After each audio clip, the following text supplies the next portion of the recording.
നമസ്കാരം സുഹൃത്തുക്കളെ. ലോകം ഇന്നുവരെ കണ്ടിട്ടില്ലാത്ത ഒരു വൈദ്യശാസ്ത്ര വിസ്മയത്തിനാണ് കേരളം സാക്ഷ്യം വഹിക്കുന്നത്. കഴുത്തിന് പരിക്കേറ്റാൽ സാധാരണക്കാർ നേരെ തിരുവനന്തപുരത്തേക്ക് പോകും. എന്നാൽ നമ്മുടെ മന്ത്രി നേരെ കോട്ടയത്ത് മസാജ് സെന്ററിലേക്ക് പോവുകയാണ്. ആധുനിക വൈദ്യശാസ്ത്രത്തിന്റെ തലപ്പത്തിരുന്ന് ആയുർവേദത്തിന്റെ ഇഞ്ചെണ്ണ തേടി പോകുന്ന ആ വിപ്ലവകരമായ യാത്രയെക്കുറിച്ചാണ് ഇന്നത്തെ വീഡിയോ. ഫെബ്രുവരി 25 കണ്ണൂർ സ്റ്റേഷൻ. കരിങ്കൊടി കണ്ടാൽ കഴുത്തിന് ഉളുക്ക് വീഴുന്ന ലോകത്തിലെ ആദ്യത്തെ മന്ത്രിയായി വീണമ്മ മാറി. അത് കരിങ്കൊടിയാണോ അതോ വല്ല മാരണമാണോ എന്നൊന്നും അറിയില്ല. പക്ഷെ വീണത് നേരെ ഐസിയുവിലേക്കാണ്. കൈക്കും കഴുത്തിനും പരിക്ക്. പക്ഷെ ആ പരിക്കിനിടയിലും ആ കൈ മൊബൈൽ എടുക്കുവാൻ കാണിച്ച ആ ആവേശമുണ്ടല്ലോ, അതാണ് ലാൽ സലാം. ഐസിയുവിൽ മൊബൈൽ പാടില്ല എന്ന് നിയമമുണ്ടാക്കിയവർക്ക് വായടപ്പൻ മറുപടി. നെക്ക് ബെൽറ്റ് ഇട്ടിട്ടും ഫ്രണ്ട് ക്യാമറയിലേക്ക് കണ്ണ് കറക്റ്റായി പോകുന്നുണ്ടെങ്കിൽ അതിനെയാണ് ഫോക്കസ് എന്ന് വിളിക്കുന്നത്. നഴ്സുമാർക്ക് ആവേശം പകരുവാൻ മന്ത്രിയെടുത്ത സെൽഫി ഇപ്പോൾ ട്രോളന്മാർക്ക് കഞ്ഞി കുടിക്കാനുള്ള വകയായിട്ടുണ്ട്. ICU ആണോ അതോ ഫോട്ടോ സ്റ്റുഡിയോ ആണോ എന്ന് ചോദിക്കരുത്, അത് വികസനമാണ്. രാവിലെ വരെ വാർത്ത വന്നത് മന്ത്രി തിരുവനന്തപുരം മെഡിക്കൽ കോളേജിലേക്ക് മാറ്റുമെന്നാണ്.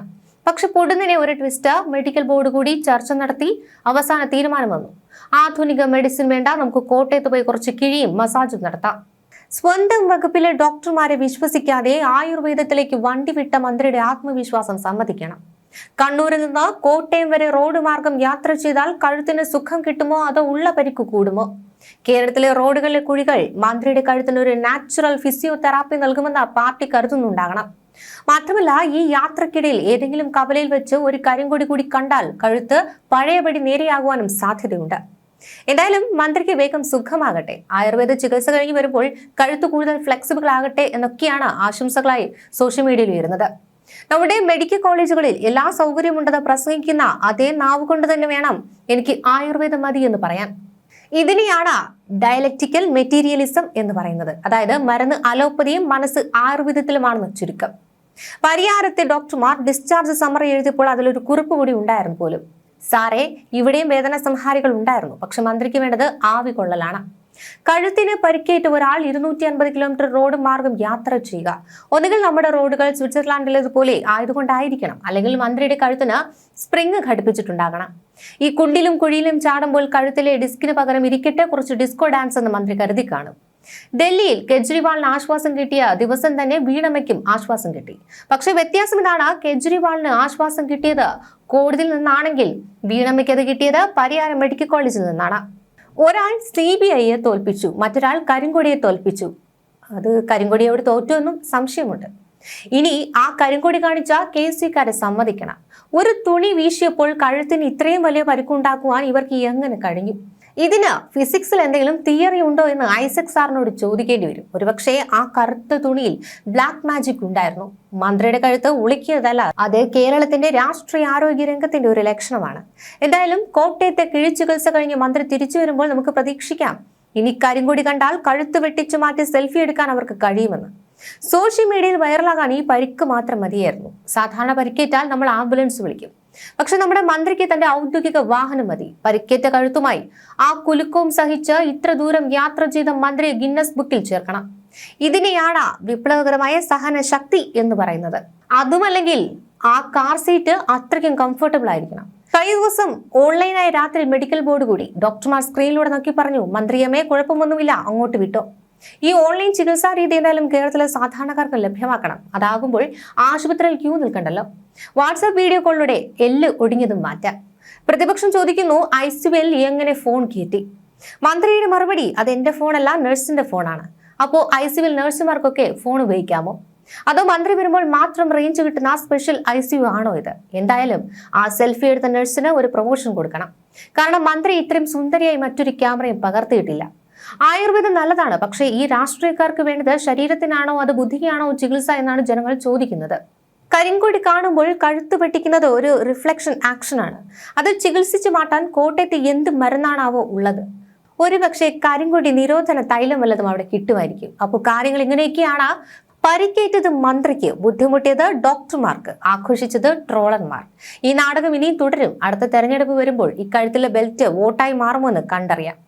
വീണമ്മേ ആയുർവേദ ചികിത്സ കഴിഞ്ഞ് വരുമ്പോൾ ഒരു ഉഷാറൊക്കെ വേണം കേട്ടോ. നാടകത്തിന് ഒരു വൈകാരികമായ ടെസ്റ്റ് കൂടി വന്നിട്ടുണ്ട്. മന്ത്രിയോട് ഇത്ര ക്രൂരത അരുത്, ദയ കാണിക്കണമെന്ന് കരഞ്ഞുകൊണ്ട് ഐസിയുവിലെ നഴ്സുമാരൊക്കെ ഫേസ്ബുക്കിൽ പോസ്റ്റൊക്കെ ഇട്ടിട്ടുണ്ട്. അതായത് ട്രോളന്മാർ ചെയ്യുന്നത് ക്രൂരതയാണത്രേ. ഐസിയുവിൽ ശ്വാസം കിട്ടാതെ കിടക്കുന്ന രോഗികൾക്കിടയിൽ മന്ത്രിയുടെ സെൽഫിക്ക് പോസ്റ്റ് ചെയ്ത നഴ്സിന് കിട്ടാത്ത എന്ത് ദയയാണ് ഈ ലോകത്തിന് ബാക്കിയുള്ളത്? സാധാരണ ഒരു രോഗിയെ ഐസിയുവിൽ കയറുമ്പോൾ ബന്ധുക്കൾക്ക് പോലും പ്രവേശനമില്ല. പക്ഷേ മന്ത്രി കയറിയാൽ പിന്നെ അവിടെ പൂരപ്പറമ്പാണ്. സെൽഫി എടുക്കാം, ചിരിക്കാം, അത് ഫേസ്ബുക്കിലിടാം. സ്മിത പറയുന്നത് മന്ത്രിക്ക് ആശ്വാസം നൽകുവാനാണ് ഈ സെൽഫി എടുത്തതെന്നാണ്. അപ്പോൾ അങ്ങനെയാണെങ്കിൽ ഇനി മുതൽ എല്ലാ രോഗികൾക്കും ഓരോ സെൽഫി വീതം സർക്കാർ സൗജന്യമായി തന്നെ നൽകണം. സെൽഫി ചികിത്സ, വീണമ്മയുടെ പുതിയ ഹെൽത്ത് പാക്കേജ്. മന്ത്രിക്ക് സുഖമില്ലാതിരിക്കുമ്പോൾ ട്രോളുന്നത് ശരിയല്ല എന്നാണ് ചിലർ പറയുന്നത്. അതൊക്കെ ശരിയാണ്. പക്ഷേ മന്ത്രിക്ക് സുഖമില്ലാത്തത് കൊണ്ടാണോ അവർ റോഡ് മാർഗം കണ്ണൂരിൽ നിന്നും കോട്ടയം വരെ വിനോദയാത്ര പോകുന്നത്? ഈ ദയയും സ്നേഹവും മന്ത്രിയോട് കാണിക്കുന്നവർക്ക് മന്ത്രിയുടെ കാർ കുഴിയിൽ വീഴുമ്പോൾ ഉണ്ടാകുന്ന ആഘാതത്തെക്കുറിച്ച് വല്ല അറിവുമുണ്ടോ? അതോ ആയുർവേദ കിഴിയിൽ എല്ലാ ക്രൂരതയും അലിഞ്ഞു പോകുമെന്നാണോ? പ്രിയപ്പെട്ട നഴ്സ്, എല്ലാ ബഹുമാനങ്ങളോടും കൂടി തങ്ങളോട് ട്രോളന്മാർ പറയുകയാണ്, പോസ്റ്റ് ഇടുന്നതിന് മുൻപ് ഒന്ന് ആലോചിക്കണമായിരുന്നു. ഇത് കേരളമാണ്. ഇവിടെ ഐസിയുവിൽ സെൽഫി എടുത്താൽ അത് ട്രോളാതിരിക്കുവാൻ തങ്ങൾക്ക് കഴിയില്ല. കാരണം ഞങ്ങൾ മനുഷ്യരാണ്, ചിരിക്കാൻ ആഗ്രഹിക്കുന്ന പാവം മനുഷ്യർ. എന്തായാലും ആ നഴ്സ് പങ്കുവച്ച കുറിപ്പിന്റെ പൂർണ്ണ രൂപം ഇങ്ങനെയാണ്. എത്ര ക്രൂരമാണ് ഈ ലോകം. ഇന്നലെ രാത്രിയാണ് പ്രിയപ്പെട്ട മിനിസ്റ്റർ വീണ ജോർജ് വിദഗ്ധ പരിശോധനയ്ക്ക് പരിയാരം മെഡിക്കൽ കോളേജിൽ എത്തുന്നത്. കടുത്ത കഴുത്തുവേദന, ഉയർന്ന രക്തസമ്മർദ്ദം. രാത്രിയിൽ മിനിസ്റ്റർ ഭക്ഷണം കഴിച്ചില്ല, ഉറങ്ങിയത് 2 മണിക്കൂർ. കടുത്ത ശരീരവേദനയ്ക്കൊപ്പം മിനിസ്റ്റർ മാനസികമായി ഏറെ വിഷമം അനുഭവിക്കുന്നുവെന്ന് ഞങ്ങൾക്ക് മനസ്സിലായി. രാവിലെയും ഭക്ഷണം വേണ്ട എന്ന് പറഞ്ഞു. ഞങ്ങൾ നിർബന്ധിച്ച് ഒരു ഇഡലി കഴിപ്പിച്ചു. ആഹാരം കൊടുത്തതിനു ശേഷം കിടത്തുന്നതിന് മുൻപ് ഞങ്ങൾ ഐസിയുവിലെ സിസ്റ്റേഴ്സ് ഒരു ഫോട്ടോ എടുത്തോട്ടെ എന്ന് മിനിസ്റ്ററോട് ചോദിച്ചു. മിനിസ്റ്റർ ആകട്ടെ എന്ന് പറഞ്ഞു. മിനിസ്റ്റർ അനുഭവിക്കുന്ന ശാരീരികവും മാനസികവുമായ വേദന, ശരീരത്തിനേറ്റ ക്ഷതം, ഇവയൊക്കെ നേരിൽ കാണുന്ന ഞങ്ങൾ പ്രിയപ്പെട്ട മിനിസ്റ്ററോട് പറഞ്ഞു, ഒന്നും വിഷമിക്കേണ്ട, ഞങ്ങൾ എല്ലാവരും കൂടി ഉണ്ട്. മിനിസ്റ്ററെ ചേർത്ത് പിടിച്ചൊരു ഫോട്ടോ അങ്ങനെ എടുത്തതാണ്. എന്റെ ഉൾപ്പെടെ പിന്തുണ അറിയിക്കുവാൻ കൂടിയാണിത്. മന്ത്രി എന്നതിനപ്പുറം സഹോദര തുല്യമാണ് ഞങ്ങളോട് ഇടപെട്ടത്. അതുകൊണ്ടാണ് ഈ ഫോട്ടോ എടുത്തത്. മിനിസ്റ്റർ അഭിനയിച്ചു, നാടകം കളിച്ചു എന്ന പ്രചാരണം മനുഷ്യത്വമില്ലായ്മയാണ്. മിനിസ്റ്റർക്കെതിരെയുള്ള വ്യക്തിപരമായ പ്രചാരണങ്ങളിലെ അസത്യം ഞങ്ങൾ നേരിട്ട് തിരിച്ചറിയുന്നു. ആക്ഷേപിക്കുന്നവരോട് മന്ത്രി കാനുല ഇട്ടിട്ടുണ്ട്. ഭക്ഷണ സമയം ഡിസ്കണക്ട് ചെയ്തതാണ്. സൂചി ഇട്ടിട്ടുണ്ട്. മുൻപ് ഇട്ടയിടത്ത് നിറമാറ്റമുണ്ടായതുകൊണ്ട് കൈത്തണ്ടയുടെ ലോവർ ഭാഗത്ത് ഇട്ടു. ഇത്ര ക്രൂരത അരുത്. ദയവായി അല്പം ദയ കാണിക്കൂ എന്നാണ് ആ പോസ്റ്റ്.